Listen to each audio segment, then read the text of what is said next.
Hoy en Alex Comunica nos acompaña Félix Torán. Él es doctor en Ingeniería Electrónica con mención Doctor Europeus y desde el año 2000 trabaja como ingeniero en la Agencia Espacial Europea. Félix Torán combina su dedicación a la ciencia y la ingeniería con años de estudio en el campo del crecimiento personal. Como escritor, ha publicado entre otros Mente Cuántica, Misión y Visión, El tiempo en tus manos, Atrévete a ser un líder, El arte de ser y estar, y más recientemente La varita mágica y La vitamina P, 2 libros de crecimiento personal escritos especialmente para los niños. Pues Félix Torán es eso y mucho más. Lo vamos a descubrir hoy aquí en Alex Comunica. Félix, bienvenido. Hola, muchas gracias. Te tengo que decir que si ves pasar a gente por detrás es porque estamos en el Hotel NH Constanza de Barcelona, a quien le agradecemos que nos haya cedido su hall para poder hacer esta entrevista a Félix Torán, un autor complicado de entrevistar porque siempre está viajando, o está en Bruselas, o está en Toulouse, o en Valencia, es decir, viaja por toda España, por toda Europa, por todo el mundo, con lo cual pues es una suerte poder contar con él, ¿no? Félix, a ver si tú me puedes dar respuesta a una pregunta que yo hago continuamente, pero que no acabo de encontrar con la respuesta satisfactoria, ¿eh? Porque en este programa entrevistamos a muchos coaches, a muchos escritores, conferenciantes, terapeutas, personas espirituales, ¿no? Y nadie me ha dado una respuesta que a mí me convenza para saber explicar por qué estamos siempre insatisfechos. ¿Sí? ¿De dónde viene la insatisfacción, no?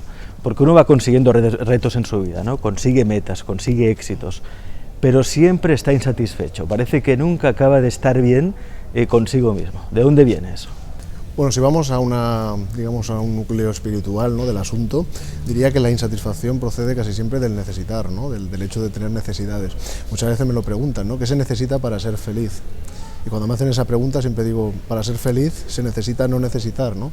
Porque mientras necesitas quiere decir que tienes carencias, ¿no? Y vas a generar pues adicción a cada vez a tener más, vas a tener aversión pues al hecho de carecer de cosas, etcétera, etcétera. Y bueno, eso te va a dar una insatisfacción constante, ¿no? Ya lo decía Buda, ¿no?, en su tiempo, hace ya más de 2500 años. O sea que en realidad no es nada nuevo, ¿no?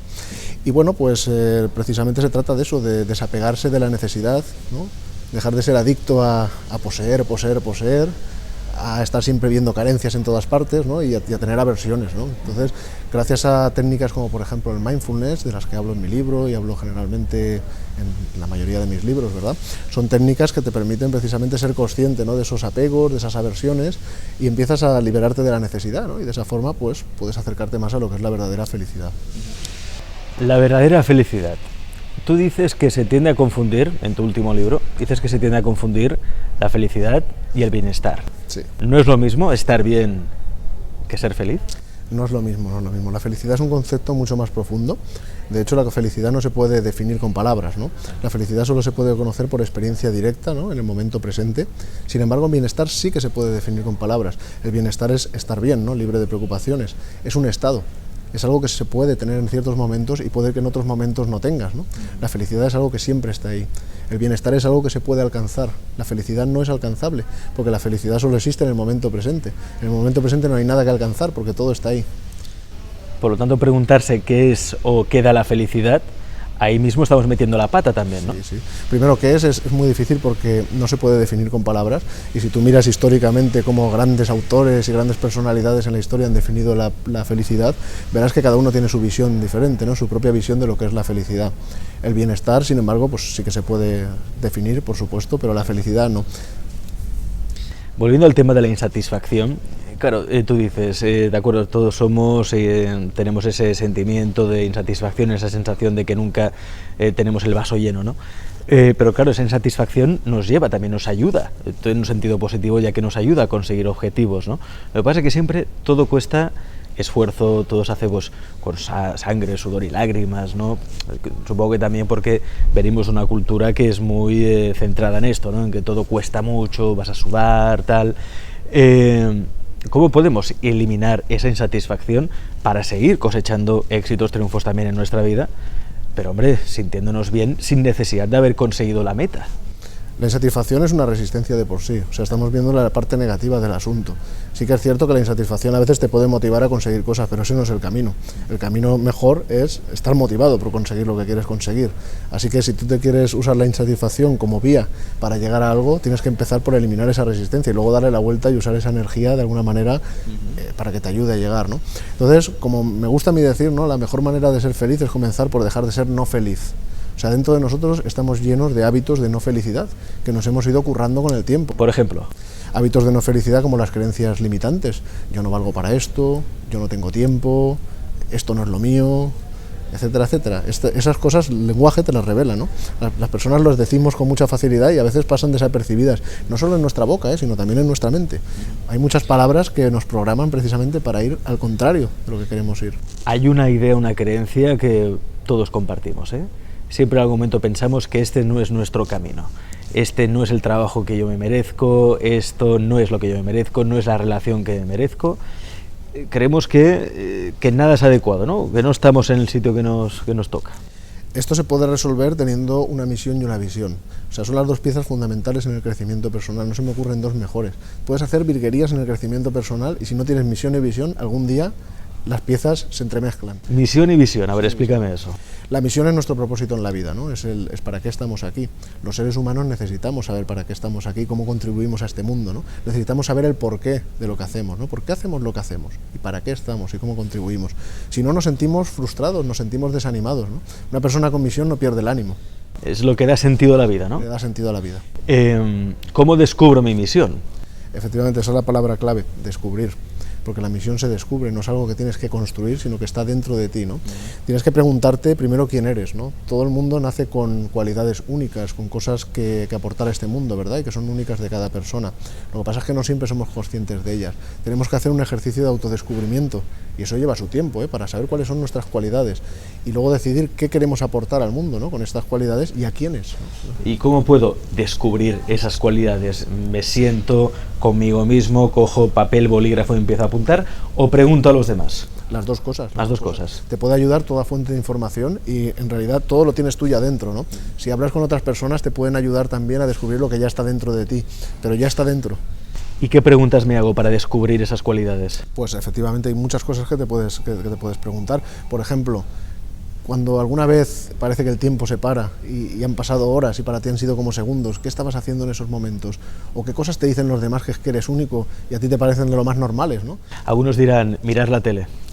Bueno, hay quien se dedica a eso, ¿no? Pero ciertamente hay personas que miran mucho la tele, se ponen delante de un piano, después hacen virguerías y los demás se lo dicen. No sé cómo puedes hacer con tan poco esfuerzo, sacar de ahí un sonido tan precioso. Que es aquello que nos es fácil, ¿no? Que no cuesta tanto esfuerzo. Claro, hombre, obviamente nuestros talentos no nos cuesta ningún esfuerzo porque están dentro, ¿no? Hemos nacido con ellos, ¿no? Pero claro, esto lleva su tiempo, ¿no? ¿Qué más puedo hacer para descubrir ese talento? Porque a veces uno sí, de acuerdo, me siento, voy a pensar, ¿qué es lo que hago que pierdo la noción del tiempo, aquello que me es fácil, pero no acabo de encontrarlo, ¿no? ¿Qué puedo hacer aquí? Si hay un bloqueo, ¿qué puedo hacer? Fíjate sobre todo en lo que haces, en cómo lo haces, en lo que te dicen los demás, como decíamos antes, y si te bloqueas, entonces déjalo estar y déjalo un par de días. Anota tu cuestión en un papel, ¿vale? Para que se quede fijada en tu subconsciente y deja trabajar al subconsciente, porque a veces intentas de manera racional conseguir resoluciones y lo que estás haciendo es bloquear a tu parte subconsciente que tiene todas las respuestas, ¿no? Entonces lo dejas descansar, te llevas un papel y un boli bien cerca, en cuanto tengas un flash que lo tendrás, anota los elementos que se te vayan ocurriendo, esa es la idea. Has dicho algo importante, Félix, dices que las respuestas correctas están en el inconsciente. Sí, están dentro porque tú las tienes ya. Tú ya has nacido con esas cualidades, tú sabes que las tienes, aunque no te des cuenta de que lo sabes, ¿no? Eso que a veces nos pasa que una cosa la tenemos en la puntita de la lengua, pues está en el subconsciente, ¿no? Y falta que dejemos espacio para que salga esa respuesta. ¿Y cómo se deja espacio? Pues lo que te digo, intentando bloquear un poco la parte racional, ¿no? La meditación ahí nos puede ayudar mucho, porque nos ayuda a dejar la mente discursiva un poco al lado y dejar pues que emerjan, digamos, soluciones e información simbólica de ese silencio interior, ¿no? Del que hablo en el libro, ¿verdad? Lo que pasa es que la meditación, mira, este es un punto importante, lo que pasa es que a veces a mí me pasa, me cuesta mucho meditar, estar parado, quieto en un sitio, me cuesta muchísimo. Y si tengo que hacer ya la postura de la flor del loto ya, apaga y vámonos, ¿no? Hay diferentes maneras de meditar. Sí, no, meditar no significa estar bloqueado, ni tampoco haciendo la postura del loto, porque sencillamente hay gente que no la puede hacer, pero no por eso pueden dejar de meditar. Meditación, puedes dedicarle 10 minutos al día, puedes hacer un montón de técnicas, hay muchísimas. Yo recomiendo las técnicas basadas en la respiración, las de tipo budista, porque la respiración es algo que llevamos con nosotros desde que nacemos allá donde vamos, ¿no? Y podemos usarla, pero tú puedes practicar meditación haciendo deporte, tomando el té, desayunando, limpiando los platos, saliendo a hacer ejercicio, caminando. O sea, no necesariamente tienes por qué estar aquí. Duchándote. Una ducha consciente se puede tener también. ¿Cuántas respuestas y buenas ideas nos han venido duchándonos? Sí, efectivamente, porque si te dejas llevar por lo que está pasando en ese momento, si estás de verdad disfrutando con lo que haces, ya no estás con la mente discursiva pensando, razonando, buscando respuestas, A implica B, B implica C, etcétera, etcétera, sino que has abierto un espacio donde estás en contacto con el presente y entonces el subconsciente ya puede florecer, ¿no? Y darte respuestas. Un psicólogo amigo mío siempre me dice lo mismo: Alex, cuando estés obsesionado con un tema o crees que no encuentras la respuesta y estás bloqueado, lo que tienes que hacer es salir a correr. Sal a correr. A mí me funciona muy bien personalmente, ¿no? Hay personas que prefieren dar un paseo, hay personas que prefieren sentarse en silencio o escuchar una melodía, pero a mí, por ejemplo, cuando salgo a hacer ejercicio regularmente, hago 6 horas por semana, son momentos muy de contacto con la naturaleza, muy de ideas que florecen, precisamente porque no las estás buscando, ¿no? Si tu objetivo es el de, por ejemplo, el tipo brainstorming, ¿no? De lo que se habla mucho, meterse en una sala todos juntos y no salir de ahí hasta que no hay una idea. Eso es forzar la generación de ideas de manera consciente, eso no suele dar demasiado resultado. Los brainstormings que funcionan son los que las preguntas ya están hechas de antemano y distribuidas, dejas tiempo a los subconscientes para que vayan sacando respuestas y luego se juntan todas en un mismo pozal, digamos, durante esa reunión. Eso sí que funciona. Ajá. Y aparte que el inconsciente, claro, es un caudal inmenso de información, ¿no? El consciente sí maneja unos parámetros, de esto en el programa hemos hablado muchas veces, ¿no? El consciente es algo muy pequeñito, el inconsciente lo envuelve todo. Claro. E imagínate si tu inconsciente está conectado con otros inconscientes, porque está la teoría del inconsciente colectivo. Quizá tú no tienes la respuesta, no está en tu experiencia, pero otra persona que está conectada a ti a través del inconsciente sí que tiene esa respuesta, ¿no? Es perfectamente posible y hasta ahora nadie ha podido demostrar lo contrario. De hecho, yo soy partidario de la idea de que todo está unido a todo, por lo tanto, nuestras mentes no son entidades separadas, sino que están unidas unas a otras. Ajá. ¿Y cómo puede ser que un científico como tú, un ingeniero como tú, que a priori tienes una mente muy racional, cartesiana, en cambio dice, no, pues no os fiéis tanto de la razón porque habitualmente no suele dar las respuestas correctas, no te fíes tanto del consciente, deja que el inconsciente actúe? ¿Cómo es eso? Bueno, ese no es realmente mi mensaje es cuando se hace ciencia hay que hacer ciencia y efectivamente la razón da resultados y no tengo una experiencia práctica de muchos años, ¿no? De más de 15 años en el mundo de la ciencia, pues como para saberlo, y eso es indiscutible, pero lo que también digo es cuidado. Donde acaba la ciencia, empieza todo un mundo donde hay una serie de cosas que no son científicamente explicables, pero que son reales como la vida misma. No digo que haya que creerlas con fe ciega, en absoluto, pero sí a través de la experiencia directa. Hay cosas que se pueden experimentar de manera directa y sin embargo no son científicamente demostrables, al menos hoy, ¿no? Entonces, digamos que no hay que cerrar la puerta. Yo lo que nunca hago es mezclar. Yo cuando hago ciencia y pienso como un científico, pero después hay todo un mundo en el cual pues puedes abrir tu pensamiento, ¿no? De abrirte también al subconsciente, abrirte a otras realidades y, eso sí, sin hacer falsa ciencia. O sea, llamar ciencia a lo que no lo es, eso no lo hago jamás porque eso no lo recomiendo, eso es lo que se llama pseudociencia, ¿verdad? ¿Qué es falsa ciencia? Falsa ciencia significa llamar ciencia a lo que no lo es. Es decir, hay un conocimiento, por ejemplo, que es real como la vida misma y tú lo puedes experimentar, pero dices que eso lo ha demostrado la ciencia. Eso es falso, es incorrecto, eso no lo puedes hacer. Por ejemplo, la ley de la atracción cualquier ser humano la puede experimentar por sí mismo y puede darse cuenta de que existe y que es real. Sin embargo, no es científicamente demostrable porque no es compatible con el método científico, así de simple. Claro, que no sea científicamente demostrable no quiere decir que no exista. Exacto, ya lo decía Albert Einstein, es una frase que me gusta, ni todo lo que existe se puede demostrar, ni todo lo que se puede demostrar existe. Esa es un poco la realidad. La física cuántica, a grandes rasgos, dice que el observador crea su realidad, ¿no? Es algo que dicen, bueno, que siempre han sostenido los monjes budistas también, ¿no? Desde hace muchos años. Bueno, más hecho una desaprobación, parece que no es así del todo. No lo dice la física cuántica, eso lo dice el misticismo cuántico. Misticismo cuántico. Misticismo cuántico. La física cuántica es una rama de la física, de hecho la que ha arrojado hasta la fecha los resultados más exactos sobre la materia, sobre materia y energía, que estudia el comportamiento de materia y energía. Y la física cuántica es ciencia pura y dura. La física cuántica no te puede decir que tú por observar vas creando realidades de materia ni cosas que están en el dominio de la mente. Sin embargo, los resultados principios de la física cuántica, procesados filosóficamente, te llevan a algunas conclusiones, porque la física cuántica se ha topado con cosas que realmente dan para pensar. Por ejemplo, cuando piensas, entonces te das cuenta de esas conclusiones. ¿Qué cosas dan que pensar? Por ejemplo, el problema de la medida, ¿no? Que es un problema que no es únicamente de la física cuántica, pero la física cuántica se topó con él, ¿no? En la física clásica era de tipo egocentrista, de alguna manera, ¿no? O sea, el hombre está separado del resto del universo, lo observa y además lo puede observar de manera independiente, sin interferir. O sea, el mundo gira alrededor de nosotros, el universo, y yo lo observo, y ya está, y puedo hacerlo. Y funciona bastante bien. Pero con los objetos grandes, cuando empezamos a meternos en el mundo de lo pequeñito, nos damos cuenta de que eso ya no funciona. Y ahí la física cuántica pues, nos dio una lección de humildad, ¿no? El observador no se puede separar del observado. ¿Por qué? Porque somos partícipes, somos parte de ese todo. Todo está unido a todo. No somos observadores separables de la experiencia. Y eso lo dice el problema de la medida. Tú intentas observar una partícula y por el hecho de medir ya estás alterando lo que estás midiendo. Entiendo. Entonces ahí da todo un problema filosófico, que es el problema de la medida, pero que lo puedes trasladar a otros dominios, ¿no? Como por ejemplo, pues yo no quiero decir ya entrar en el misticismo cuántico, por supuesto, pero sí en el dominio del crecimiento personal. Misticismo cuántico es cuando tomas cosas derivadas filosóficamente de la física cuántica y dices, no, esto lo demuestra la física cuántica. Claro. Ahí estás haciendo falsa ciencia. Ajá, entiendo. Lo cual no quiere decir que no sea cierto, que no exista o que no se dé en la realidad. Por supuesto. O eso que se dice, la ley de la atracción es la física cuántica. La ley de la atracción es una ley universal que no es de tipo científico. La física cuántica es ciencia pura y dura, entonces no podemos comparar peras y manzanas. Eso es lo que yo siempre hago, separar, ¿no? Yo puedo poner a cenar en la misma mesa la física cuántica y el crecimiento personal, pero cada uno come en su plato. Muy bien. Eso es la idea.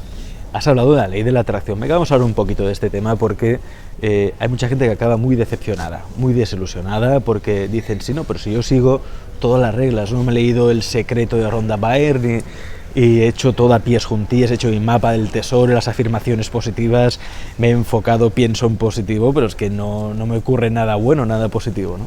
Ya, bueno, es normal. Hay personas que hacen todo eso, siguen una receta, ¿no? Y esperan que su deseo llegue a la puerta, ¿no? Sin hacer nada. Pero es que ahí hay un gran error, porque es que eso no funciona así. Con la ley de la atracción no atraemos deseos hechos realidad en nuestra puerta. Lo que atraemos es un camino. Y tenemos que estar dispuestos y preparados para ver ese camino y ver las señales que lo definen y sobre todo dispuestos para actuar. Y además tenemos que creer que lo vamos a lograr. Si tú haces todas esas normas y no crees en que lo puedes lograr, ya te has bloqueado a ti mismo. Las creencias tienen un poder tremendo y sobre todo si son limitantes. Y luego si estás cargado de resistencias interiores y bloqueos, obviamente tampoco lo vas a conseguir. Entonces, claro, la ley de atracción funciona. Pero no es un milagro que tú solamente piensas en una cosa y te aparece al día siguiente en casa, eso tampoco es. En tu libro, El tiempo en tus manos, que fue el libro mediante el cual yo te conocí, y la verdad es que es un libro que yo recomiendo porque merece mucho la pena, porque os daréis cuenta entonces que los días no tienen 24 horas, tienen 48, incluso pueden tener muchas más horas, porque el tiempo es una unidad relativa. Y hablas de las leyes universales, entre ellas la ley de la atracción. ¿Cómo se debería trabajar entonces la ley de la atracción para que realmente fuera útil y sirviera? Bueno, primero tienes que tener claro qué es lo que quieres, ¿no? Y para tener claro qué es lo que quieres, lo bueno es que lo tengas alineado con una visión y una misión. Por eso primero, descubrir la misión. Misión y visión no es lo mismo, misión y visión. No, misión te da sentido a tu vida y te da un para qué, una contribución, ¿no? Un propósito. La visión te da un rumbo, es un sueño de futuro, ¿no? O sea, te da una dirección a seguir. Después de ahí derivas objetivos, derivas metas y todo está ordenado y sigue una dirección. Si no, tú puedes tener muchos éxitos, ir de aquí para allá, volver casi a la deriva de éxito en éxito y al final te frustras, ¿no? Entonces, así consigues que los éxitos contribuyan a algo mayor, ¿no? A largo plazo. Entonces, eso es la visión. Luego, la misión te da un propósito. Teniendo claro esas dos cosas, puedes definir objetivos, definir deseos que están bien alineados y que te van a hacer feliz. O sea, que vas a tener éxito por la vía de la felicidad. Y luego ya aplicas la ley de la atracción. Se trata de primero ver en tu mente esos deseos hechos realidad. Si lo ves en tu mente, lo puedes hacer realidad. Si lo ves y además te sientes como si ya fuera realidad y lo crees real y te crees capaz. No hay solo pensamiento, hay sentimiento. Sí. Y además fe, pero en el sentido no de fe ciega, sino de fe de confianza en ti mismo. No tienes que confiar en que lo puedes lograr y creerlo verdaderamente. Si no lo crees, ya te estás limitando, ¿no? De partida. Eso es la primera parte, es el arranque. Con eso ya disparas el proceso. Luego tienes que estar listo para ver las señales. Señales son esas sincronicidades, esas aparentes casualidades, oportunidades que aparecen y te dejan ver un camino a seguir, o por lo menos un siguiente paso a dar, ¿no? No hace falta que veas todo el camino. Igual que con un coche en la oscuridad, tú puedes ir viendo solamente 50 metros por delante. Puedes llegar de Valencia a Barcelona porque tú ves 50 metros pero vas siguiendo las señales, ¿no? Y eso te permite llegar hasta la ciudad que quieres llegar. Pues lo mismo se trata con la ley de la atracción. Tú ves un poco por delante, ves las oportunidades que tienes delante, las aprovechas y cada vez que te acercas a una más, pues vas viendo más por delante, ¿no? Entonces el camino se va definiendo al andar, ¿no? Y tercero, es muy importante, hay que pasar a la acción. Si no estás dispuesto a entrar en acción, incluso si no eres proactivo, te vas a quedar donde estás. Y cuarto, esencial, por muy bien que hagas todo lo anterior, si por dentro estás frenado desde dentro, lleno de creencias limitantes, de resistencias, de afirmaciones negativas, etcétera, etcétera, obviamente te vas a quedar donde estás o incluso vas a ir marcha atrás, ¿no? Claro, son aquellas puertas que se abren, que parece que sea una casualidad, pero no lo es. O sea, todos los que además seguís este programa habitualmente sabéis que en la vida todo lo que nos pasa, no hay nada que sea casual, todo tiene un sentido, todo tiene que pasar por algún motivo, aunque a veces lo que nos pase no sea agradable, ¿eh? Todo siempre persigue un sentido, e incluso en un sentido más profundo podríamos decir que lo provocamos nosotros. Pero claro, a veces también explicarlo, hay gente que se queda parada y dice, ¿cómo puede ser? A ver si me ha pasado esta desgracia o he perdido el trabajo y ahora me estás diciendo que yo he provocado que perdiera el trabajo. No siempre lo provoca uno, a veces se juntan líneas de causa y efecto, pero en el universo es cierto que todo es causa y efecto, todo es causal, no casual. Causa, efecto, el efecto da otra causa. Se pueden producir líneas de causa y efecto y varias líneas a veces pueden coincidir entre sí físicamente, otras veces se unen por su significado, de manera acausal. Entonces, cuando hay causalidad dentro de la acausalidad es cuando se produce una sincronicidad.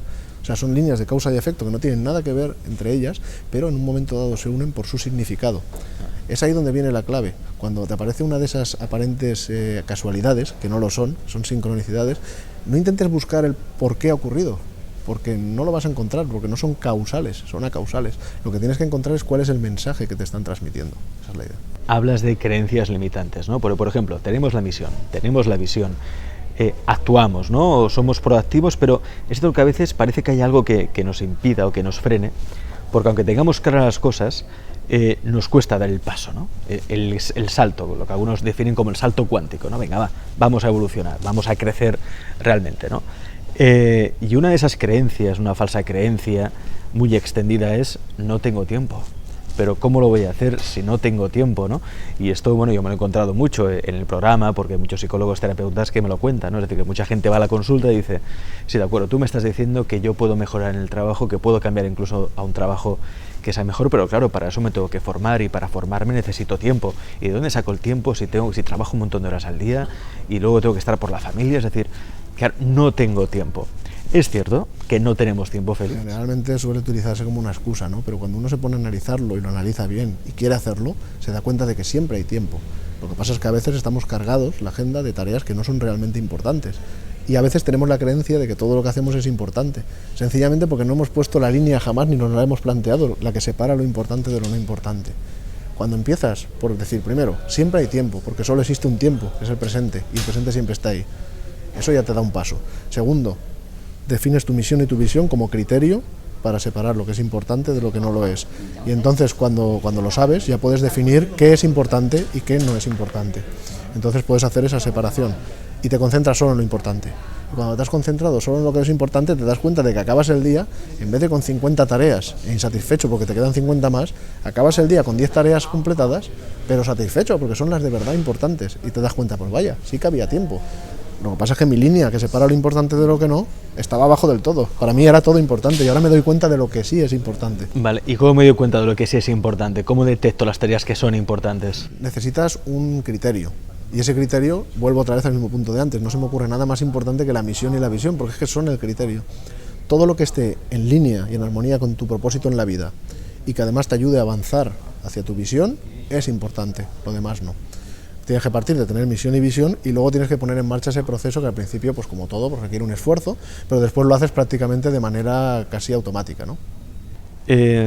Has dicho una palabra, has repetido durante la entrevista a Félix una palabra que yo creo que es clave, que es presente.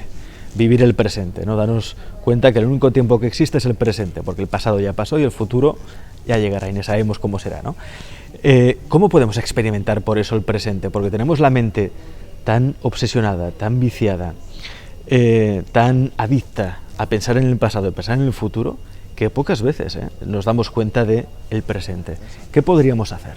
Yo siempre lo digo, es cierto que es así, que Los viajes en el tiempo, en el crecimiento personal, existen y vaya que sí existen y son posibles, porque nos pasamos el día dando saltos entre el pasado y el futuro y el pasado, y nos saltamos lo más importante, que es el presente, que está ahí todo el tiempo. Y claro, es útil, saltar entre pasado y futuro es útil para el día a día, pero claro, de vez en cuando hay que hacer una paradita también en la estación del presente, porque si no, obviamente, pues vamos a caer en las garras del estrés y las cosas se nos van de las manos. Entonces hay muchas formas de conectar, ¿no?, con el presente. La mente precisamente es la que nos aleja del presente y nos lleva al pasado, al futuro. Así que cuando eliminamos esa mente discursiva, volvemos a donde debemos estar, donde pasa la vida, que es el presente, ¿no? Una forma de desarrollarla es la concentración. La práctica de la concentración consiste en centrar nuestra atención mental en un único objeto de concentración durante largos periodos de tiempo, ¿no?, sin desviarse y sin distraerse, ¿no? Esa es un poco la idea. Entonces, bueno, se puede utilizar, por ejemplo, la respiración como pivote o como objeto de concentración, y desarrollar técnicas en las que nos concentramos en nuestra respiración o en todos los movimientos asociados a ella, y cuando hay distracciones volvemos, y bueno, cada vez vamos pasando más tiempo centrados ahí, y eso se va llevando a nuestra vida diaria. Entonces, cuando estamos en una cosa, solemos estar en lo que estamos, en lo que está pasando, ¿no? Es un poco un entrenamiento para eso. Y luego hay otro entrenamiento que es el mindfulness o atención plena, que consiste en tener una experiencia completa de lo que está pasando, pero ya no centrada en la respiración únicamente, sino abierta a toda la experiencia, ¿no? Pensamientos, emociones, sensaciones, lo que está ocurriendo, sonidos, imágenes, etcétera. Respiración, respirar. ¿Por qué no nos enseñan eso de pequeños? No nos enseñan a respirar, Es importante porque, bueno, técnicas de respiración, obviamente hay muchas y muy importantes, porque así pensamos, así está nuestra mente, así está nuestra respiración, pero también pasa al revés, así está nuestra respiración, así está nuestra mente, ¿no? Por eso es importante las técnicas de respiración. Pero cuidado, cuando practicamos mindfulness y concentración no se trata de respirar de ninguna manera particular, se trata de dejar que la respiración funcione por sí sola y observarla. Observar la respiración. Observar sin interferir de ninguna manera. El mindfulness consiste en eso, es en observar sin juzgar, sin interferir de ninguna forma, con curiosidad, dándote cuenta de que estás ahí observando, viendo la experiencia llegar, evolucionar e irse. Pero tú te quedas ahí, no te preguntas nada, no intentas analizar por qué pasa, no quieres que lo bueno se quede ni que lo malo se vaya, simplemente observas. En breve, Félix, seguramente ya cuando veáis esta entrevista ya estará publicado, va a publicar un libro titulado La varita mágica. Y es un libro en el que todo esto que estamos contando en la entrevista intenta comunicarlo a los niños, ¿no? ¿Por qué? Porque imaginaos que desde pequeños nos enseñan todo eso que estamos aprendiendo muchos de adultos, porque vamos a talleres, conferencias, hacemos seminarios y másters, y todo eso que estamos aprendiendo de adultos, imaginaos que lo aprendemos de niños, ¿no? Que aprendemos allá a localizar nuestra misión de niño, nuestra visión de niño, que nos enseñan a observar nuestra respiración de niños, ¿no? A relajarnos, a meditar. Claro, el terreno que podemos recorrer, tú imagínate, porque ahora es cierto esto que hay muchos adolescentes que llegan con 15, 16 años o 17 años y no saben qué hacer con su vida, ¿no? Y a veces van a servicios de orientación laboral, pero tampoco orientación universitaria, estudiantil, y no encuentran la misión, la visión, ¿no? Ese sería el objetivo de la varita mágica. Bueno, es el objetivo de un primer libro de una larga serie, ¿no? Porque hay muchas cosas que explicar, pero el hecho de que los niños ya desde pequeños conozcan estos temas es muy importante. Yo lo llevo diciendo desde que empecé a escribir, ¿no? Porque esto no nos lo enseñan en la escuela y esto es muy importante para nuestro futuro, el ser conscientes de nuestras emociones, saberlas reconocer, saber lo que son emociones tóxicas, aprender a respirar, aprender a vivir el presente, definir nuestra misión y visión de futuro, saber pues cuáles son las leyes universales, etcétera, ¿no? Entonces, bueno, he hecho un primer libro para los niños, para que ellos lo conozcan, para que lo puedan aprender en el colegio. Un libro fácil de leer, que además también puede ser instructivo y bonito para los adultos, porque se aprenden cosas. Y bueno, con los niños que ya les he leído el texto, ¿no?, a modo de prueba, he tenido resultados muy bonitos, porque, bueno, entre otras cosas, los veo que en cuestión de días ya me están hablando de sincronicidades, ¿no?, y utilizando términos como sincronicidad, proactividad, etcétera, etcétera, cosa que es bonita. O sea, imagínate un niño hablando de proactividad, ¿no? Sí. Pero se puede lograr que lo entienda, ¿no? Yo si algo he hecho siempre, además, es transmitir conceptos que no son sencillos de explicar en palabras sencillas, ¿no?, para que cualquier persona lo pueda entender. Entonces es un ejercicio de llevar eso más lejos, ¿no? Quiero que hasta un niño lo pueda entender y practicar, ¿no? Y es un libro, bueno, que empezará a salir en formato Kindle, en digital, y luego más adelante saldrá en versión impresa, La varita mágica. La varita mágica. Está bien, buen título para el libro, ¿eh? Bueno, yo se lo compraré a mi niño también, que bueno, tiene 2 años, ¿eh? A partir de qué edad más o menos se le puede... Bueno, yo pienso que este libro es más para edades a partir de 7-8 años. 7-8 años. Para que empiecen a hacerse las preguntas realmente importantes. Hay una edad correcta para empezar a preguntarse cosas y empezar a entenderlas, además. Sigamos hablando de las falsas creencias, del freno, aquello que nos bloquea, porque una vez tenemos claro lo que queremos, cuál es nuestra misión en la vida, nuestra visión, pero aún así nos acabamos de arrancar, ¿no? Encontramos que algo nos frena, que eso nos pasa a todos. Esos bloqueos, esas creencias, ¿cómo se pueden desprogramar? ¿Se pueden eliminar de alguna manera? Hombre, una creencia negativa se puede reprogramar a través de una creencia positiva, ¿no? La programación neurolingüística nos puede ayudar mucho en este sentido, ¿no? Podemos, por ejemplo, a través de afirmaciones positivas, compensar una creencia o una afirmación negativa, ¿no? Y reprogramarla, ¿no? De alguna manera. También a través de imágenes mentales, a través de la visualización, hay muchas técnicas que se pueden aplicar. Visualización, a ver, expliquemos un poco esto porque se tiende a hablar mucho de visualización, pero yo es que es un concepto que no acabo de tener claro. Visualizar quiere decir que yo en mi mente recreo la situación que hay María feliz y entonces atraigo esa situación. ¿Cómo funcionaría? La visualización significa utilizar una función mental que los seres humanos tenemos y que es maravillosa, que es la imaginación, la capacidad de crear imágenes mentales. Entonces se trata de crear en tu mente, de ver en tu mente lo que quieres lograr. Porque al fin y al cabo, todo lo que el ser humano ha creado hasta la fecha, lo ha pensado primero en su mente, lo ha visto primero en su mente, lo ha visualizado, utilizando su imaginación. Entonces, la forma de empezar a crear algo grande es crearlo en grande también en tu mente primero, ¿no? Para ganar fe y confianza también en uno mismo, ¿no? Para poder hacerlo, de que puede hacerlo. Tienes que construir la imagen, tienes que construir la imagen mental, ponerle movimiento, ponerle escena. Además, tienes que sentirte tan bien como desearías si eso fuera ya realidad, porque mientras lo visualizas para tu mente ya es realidad. Ahora, si no consigues sentirte bien, si tus emociones son negativas, tienes una alarma temprana de que no vas quizás por el buen camino.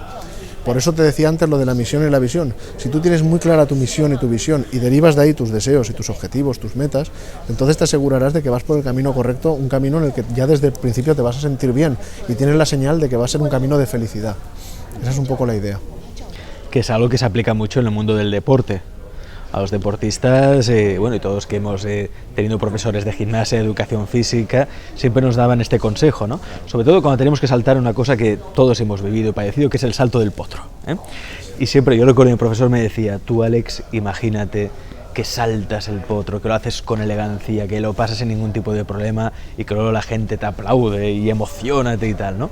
Y es curioso porque luego te venía esa imagen, te recreabas con ella, la visualizabas y conseguías saltar el potro, ¿no? Porque te creías que lo podías hacer.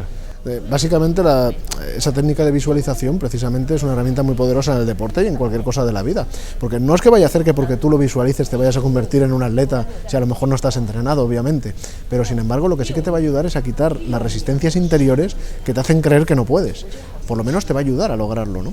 Y la PNL nos dice además una cosa muy interesante. Cuando tú tienes una situación, el recuerdo de una situación vivida, negativa, por ejemplo, y luego tú instalas en tu mente también el recuerdo modificado, hecho positivo, una imagen positiva de ese recuerdo, para la mente, para el subconsciente, las dos cosas tienen la misma validez. ¿Y eso cómo se hace? ¿Cómo se instala un recuerdo? Bueno, pues a través de la visualización. O sea, tú tienes un recuerdo de la situación negativa que has vivido, pero tú puedes visualizar y a través de la repetición instalar en el subconsciente un deseo vívido, o sea, una imagen muy, como decir, muy real, ¿no? De cómo te hubiera gustado que saliera, ¿no? Entonces las dos imágenes quedan en tu mente, están grabadas. Y lo curioso que te dice la PNL, y es uno de sus presupuestos, es que cuando el subconsciente tenga que echar mano de una de las dos imágenes, siempre usará la que más te beneficia. O sea que en el fondo te estás ayudando a que las cosas del pasado no contaminen tu presente y con ello tu futuro, ¿no? Lo que pasa es que eso, Félix, es difícil porque lo que uno experimenta, lo que uno vive, tiene mucha fuerza, ¿eh? Sí, sí. Por mucho que uno tenga una imagen y recree esa imagen, el recuerdo vivido, el recuerdo experimentado tiene mucho más peso, ¿no? No, bueno, tiene mucho peso, pero cuando tú aprendes a visualizar, la visualización positiva tiene mucho más peso que la negativa, porque cualquier emoción positiva tiene mucho más peso y mucho más potencial, ¿no?, de llevarte hacia adelante que cualquier emoción negativa, y eso también está demostrado. Félix, ¿cómo funciona la PNL? ¿Cómo puedo hacer yo a través de la PNL instalarme este recuerdo positivo? La PNL es un modelo de comunicación, ¿no?, que hicieron sus fundadores hace décadas, precisamente modelando de alguna manera a sus psicoterapeutas más adorados, ¿no?, y más admirados, ¿verdad? Y de ahí pues salieron, pues yo lo veo como una caja de herramientas, es la mejor forma que tengo de expresarlo, ¿no? Una caja de herramientas prácticas para el éxito, para la comunicación, etcétera. Y se pueden utilizar en muchos ámbitos del crecimiento personal, siempre dentro de, por supuesto, de los límites en los que se pueden utilizar, pero dan muy buenos resultados y llevan ya décadas dando resultados. Uno de los casos de uso más interesantes es, por ejemplo, la visualización, las afirmaciones, ¿no? La fijación de metas con afirmaciones positivas. En el fondo todo tiene que ver con la comunicación también con el subconsciente, ¿no? Y aprovechar su potencial. Tiene técnicas como, por ejemplo, el modelado, ¿no? Te viene a decir, pues oye, si una persona puede hacerlo, tú puedes hacerlo. Esto es muy poderoso, ¿no? Esto te dice, ¿tú para qué pierdes el tiempo envidiando a una persona que tiene una cualidad si puedes modelar esa cualidad, puedes inspirarte en la otra persona para instalar esa cualidad en ti, ¿no? Y bueno, pues para el día a día, desde luego, son herramientas muy, muy poderosas. No obstante, porque en el programa hemos entrevistado a profesores de PNL, en su día tuvimos a Alan Santos, que es uno de los pioneros de la PNL en España, y él mismo ya aborrece de la PNL, porque dice que es que hay un problema con la PNL, que hay gente que se la cree. O sea, hay gente que se cree que la PNL lo puede todo, y hay mucha gente que tiene lo que él llama penelitis aguda, ¿no? Porque lo están interpretando todo, ¿no? Y cualquier gesto de esta persona es cinética, esta persona es auditiva, esta persona es visual, y se intenta etiquetar e encasillar todo, y se equivocan. Hay que empezar por una base primero. La PNL no es ciencia, eso para empezar. El que te diga que la PNL es una ciencia y además es repetible, reproducible, te está engañando, porque no es posible. Se basa sobre una serie de presupuestos que no tienen demostración científica, así que hay que darlos como ciertos para que eso se sostenga. Segundo, la PNL no lo abarca todo. Por ejemplo, te puede ayudar a comunicar mejor, te puede ayudar a tener éxito, pero hay cosas que van mucho más allá que la PNL no puede llegar, como por ejemplo la felicidad en su estado puro.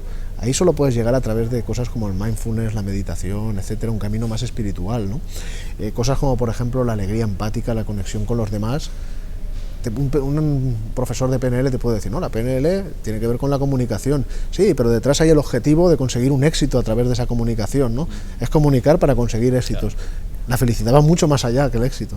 Entonces es por eso que en el libro yo aplico algunas técnicas de PNL, pero no me basta con eso.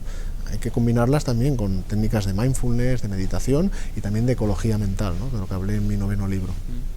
¿Ecología mental para dummies? Sí, para dummies. Este fue mi libro 9º, lo lancé en el año 2014, en marzo de 2014, con Grupo Planeta, y es un libro que nos habla pues de esta faceta que es la ecología mental, ¿no? Que nos viene a decir, bueno, hay que empezar por un proceso interior de crecimiento personal, donde tú creces por dentro, eres más feliz y tienes más éxito, pero no acaba todo ahí de esa forma egoísta. Recordamos que somos parte de un ecosistema sociocultural y por lo tanto yo hago ese proceso interior para ser mejor persona, para ser más feliz y tener más éxito, pensando también en los demás. Soy menos tóxico, contamino menos ese medio ambiente sociocultural, ¿no? Y en el fondo se trata de mejorar desde el interior sin olvidar el exterior, ¿no? Otro concepto clave, tóxico, toxicidad. El mundo, por desgracia, abundan las personas tóxicas, ¿eh? Personas que te dicen, no, pero si tú, ¿cómo te atreves a hacer eso si no eres capaz de hacerlo, ¿no? Eso nunca lo conseguirás. O personas que te tienen envidia y que hacen lo posible para que no consigas tu objetivo, ¿no? ¿Cómo podemos reconocer a esas personas tóxicas y podemos de alguna manera desactivarlas para que no nos afecte? Desactivarlas no sé, pero no siempre vas a poder desactivar a la otra persona, porque la otra persona es la que se tiene que desactivar, la que tiene el poder de hacerlo. Pero por lo menos sí que puedes llegar a influir. Eso sí, sin dar órdenes a los demás, por supuesto, pero puede ser un ejemplo, ¿no?, de persona no tóxica que pues transmita un ejemplo de felicidad alrededor. Para eso tienes que eliminar la reacción de tu vida, ¿eh? Tienes que dejar de reaccionar, tienes que empezar a responder de manera no tóxica en vez de reaccionar de forma tóxica. Para eso el mindfulness es una herramienta esencial, porque te permite ser consciente cuando dentro de ti aparecen emociones tóxicas, te permite verlas llegar, evolucionar, irse, pero tú no reaccionas, tú te quedas ahí, tienes un espacio de paz en el que puedes elaborar una respuesta en lugar de una reacción, una respuesta no tóxica en lugar de una reacción tóxica. Ejemplos, la envidia, fíjate que nos contamina, ¿eh? Hay cosas que se pueden practicar contra la envidia que son muy poderosas, como la alegría empática. Es esa buena costumbre que tenemos, ¿no? O que mejor diría que no tenemos, ¿no?, pero que deberíamos tener, de desear el bien a los demás. Fíjate en el anuncio de Navidad de este año, que tanto se habla y tantas polémicas y tantas cosas, pero hay un mensaje que yo saco, es el tema de la alegría empática. Ahí sale un señor que no quiere bajar al bar a celebrar la alegría de los demás porque él no ha comprado el boleto. Y precisamente en nuestra sociedad es cierto que falta alegría empática. Quizás es porque también hay envidia, ¿no?, que es una cuestión tóxica, ¿verdad? Se suele decir que los españoles son envidiosos. Yo ahí tengo que decir una cosa, ¿eh? Es cierto, hay que reconocer la verdad, si no, no lo vamos a solucionar, ¿no? Pero también digo un mensaje, ni todos los españoles son envidiosos, ni todos los envidiosos son españoles. Pero es un deporte nacional aquí en España, ¿no? Quizá de porcentaje sería mayoritario que otras culturas, hay una influencia cultural, pero la envidia no es una cuestión cultural ni de países ni demás, es una cuestión humana. Pero sí que es cierto que hay algunas culturas, por ejemplo la norteamericana, pues que está más extendido lo de alegrarse, ¿no? por el bien ajeno, cuando una persona tiene éxito se le felicita, se alegra uno, etcétera. Y en las culturas a lo mejor más latinoamericanas, etcétera, o en España, pues se tiene una tendencia, pues eso sí, a envidiar al que tiene éxito, ¿no? Que no quiere decir, insisto, que todo el mundo sea así, ni que por ser español tengas que ser envidioso, en absoluto. Vamos a hacer un inciso en la entrevista porque decía en una entrevista en televisión hace pocas semanas, el gran José María Carrascal decía que España es un país antimoderno. ¿Por qué? Porque dice que en España se suscitan una serie de sentimientos, de pasiones que son muy conservadores y que están más enfocados a destruir que no a construir, ¿no? De ahí que España sea uno de los países con mayor índice de corrupción de todo el mundo. Bueno, los casos que estamos viviendo últimamente y más que viviremos de políticos corruptos, ¿no? Aunque bueno, la corrupción quizá ya está extendido en todas las áreas, en todos los sectores. Es que es un hecho, está dentro de nuestro ADN, ¿no? Parece. Entonces, del ADN de España está la corrupción. Yo veo una mentalidad de tipo ganar-perder, ¿no? En el sentido de que, primero, la confianza no existe, no es tan fuerte como debería ser, y eso es un gran problema, hace falta confianza. Si no empezamos a confiar en el prójimo, mal vamos, ¿no? Pero además hay una mentalidad de tipo ganar-perder, o sea, uno busca ganar a costa de que otros pierdan. Y esto es así, y está dentro de mucha gente, aunque no se vea, ¿no? Aunque no se quiera reconocer. Entonces, mientras no lleguemos a tener una actitud como la propia de la ecología mental, una actitud ganar, ganar, ganar, yo gano, tú ganas, la relación gana, mientras no exista esa actitud, ese problema pues seguirá siendo cada vez peor. No hay otro remedio. Porque tú, Félix, que vives en otros países, que visitas continuamente otros países, hombre, quizá la actitud, la cultura es distinta, ¿no? Sí, es distinta, pero no he visto nada que sea perfecto, ¿eh? Todos los países adolecen de algo, obviamente. No, debemos reconocer las limitaciones que tenemos en nuestra sociedad y en nosotros, en los españoles, para mejorarlas. Pero no tampoco pensar que España es un país que está mal y que los demás están todos bien, porque eso tampoco es. Pues venga, ¿qué virtudes tenemos? Nosotros tenemos muchas virtudes, por ejemplo, somos gente que a pesar del tema de la confianza, podemos trabajar en equipo con mucha más facilidad que en otros lugares. En otros contextos culturales repartir el pastel de alguna manera cuesta mucho más, ¿no? Quién hace qué, etcétera. En España hay un poco más de predisposición y yo lo noto. Y luego además hay una actitud mental muy positiva, muy positiva. La actitud mental es positiva. Eso no quiere decir que nos autoengañemos, pero con la situación de crisis que hemos pasado, yo que he visto la crisis en otros países, cómo afecta a la gente y quejas continuas, etcétera, y veo cómo se la toman los españoles, realmente es digno de elogios, y te digo que lo elogian, desde fuera. De hecho, el índice de suicidios en Finlandia es 100 veces mayor que en España, es decir, por el carácter mediterráneo tiene sus pros y contras, ¿no? Exacto.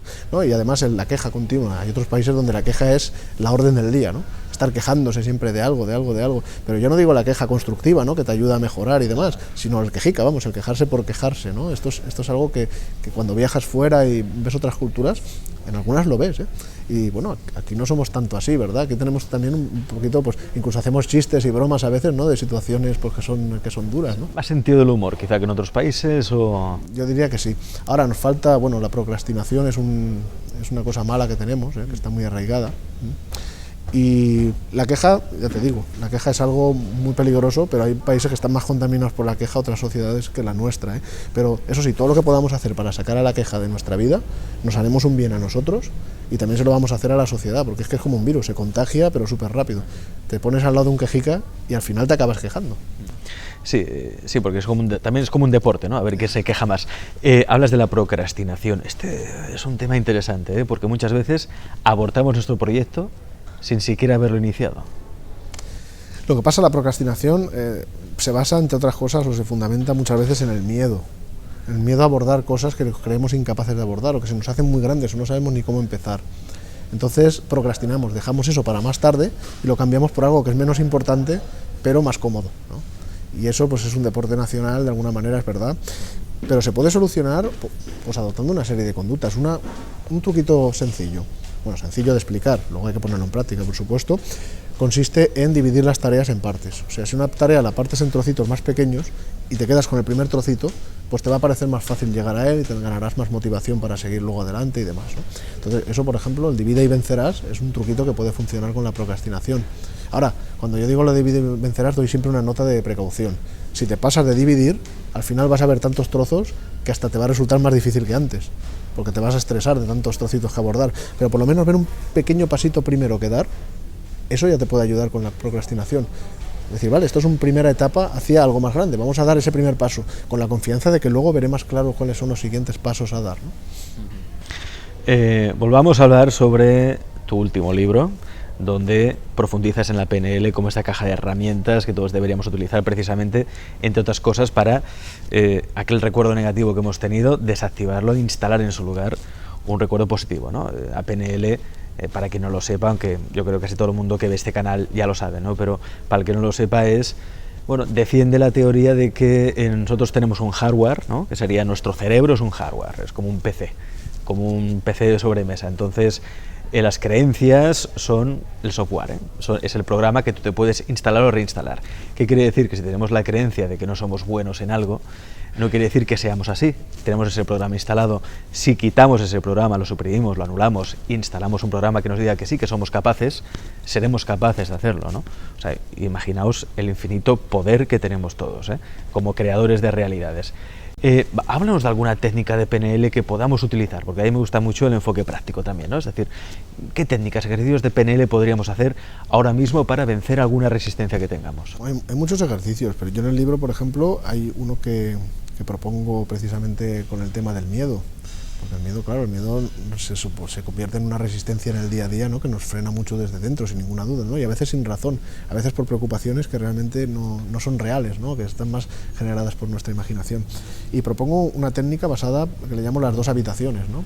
Está más explicado en el libro, ¿no? Pero básicamente el fundamento está en asociar una habitación en la que visualizamos a la visualización de una situación temida, la que nos produce miedo, y otra dedicada, que es un entorno diferente, dedicada a la visualización del evento que como lo desearíamos que saliera, ¿verdad?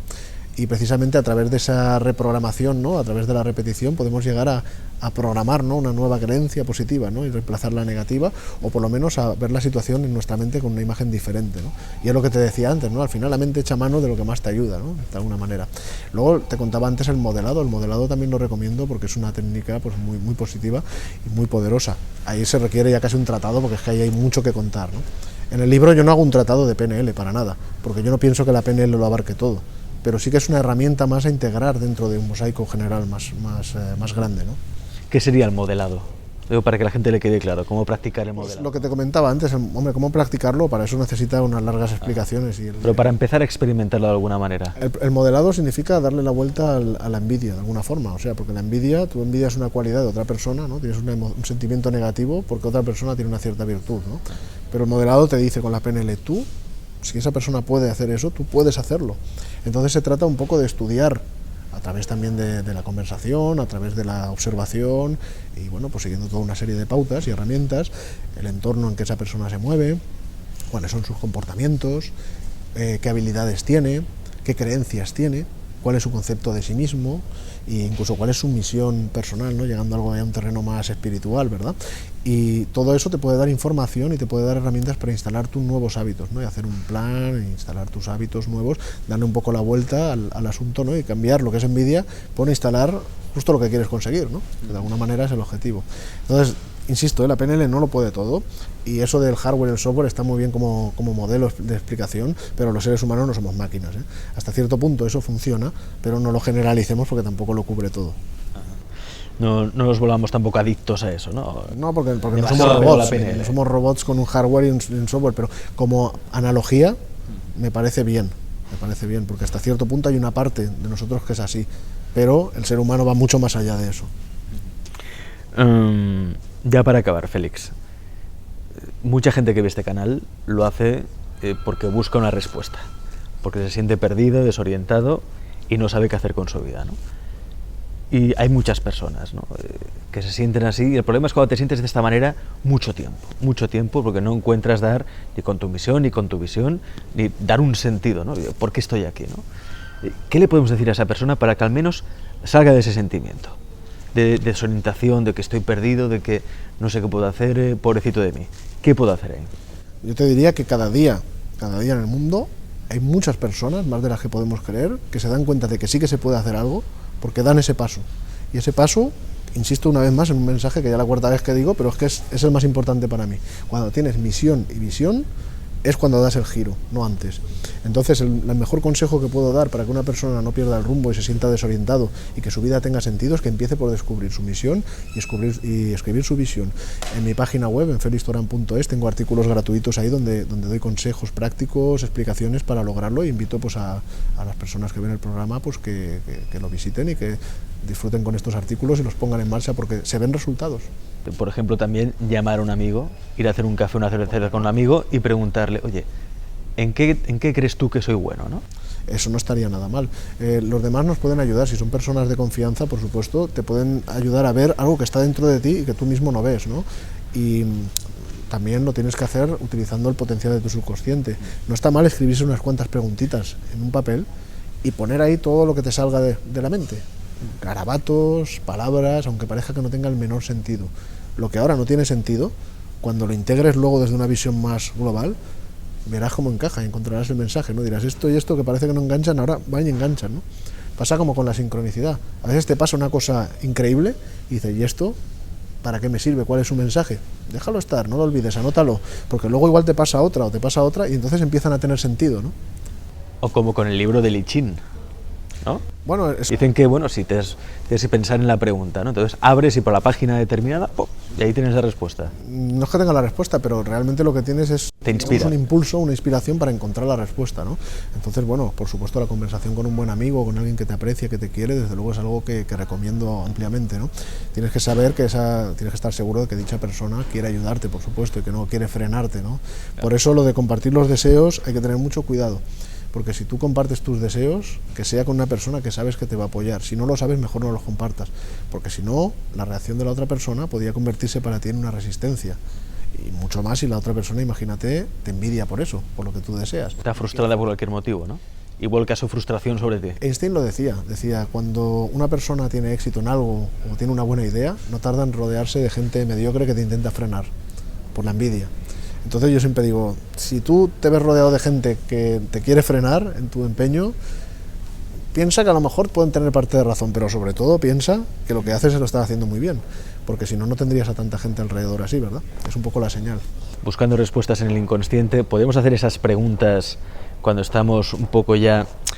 estamos en estado de duermevela antes de ir a dormir? ¿Sería un buen momento para hacerse esas preguntas? Sí, es un buen momento, porque además muchas veces nos levantamos ya con elementos de respuesta, porque son momentos en los que el subconsciente está muy cerca, ¿no? Estamos ya muy cercanos a las puertas del subconsciente y es muy fácil entrarle esas preguntas, ¿no? Más que en el día a día, donde la mente está en un estado frenético de pensamiento, pensamiento racional, ¿no? Donde cerramos un poco la puerta a ese fondo del estanque, ¿no? Que es lo que decía. Muy bien. Félix Torán, hoy nuestro invitado en Alex Comunica, la verdad es que un tipo muy interesante. Yo recomiendo que leáis esos libros, que entréis en su página web, felixtoran.es, porque por una parte tiene esa parte que es tan importante de lo racional, ¿no?, lo cartesiano, la ciencia, pero por otra parte también está aquello que no se puede explicar científicamente, pero que existe, no obstante, ¿no? Sobre todo porque, mira, tenéis que entrar para que os dé un subidón también de adrenalina, de que realmente creáis de que sois capaces de hacer las cosas y que os dé un poco de autoestima, ¿no?, para todo aquello que necesitamos, los retos de la vida. Félix, muchas gracias. Gracias. Mucha suerte. Gracias por todo.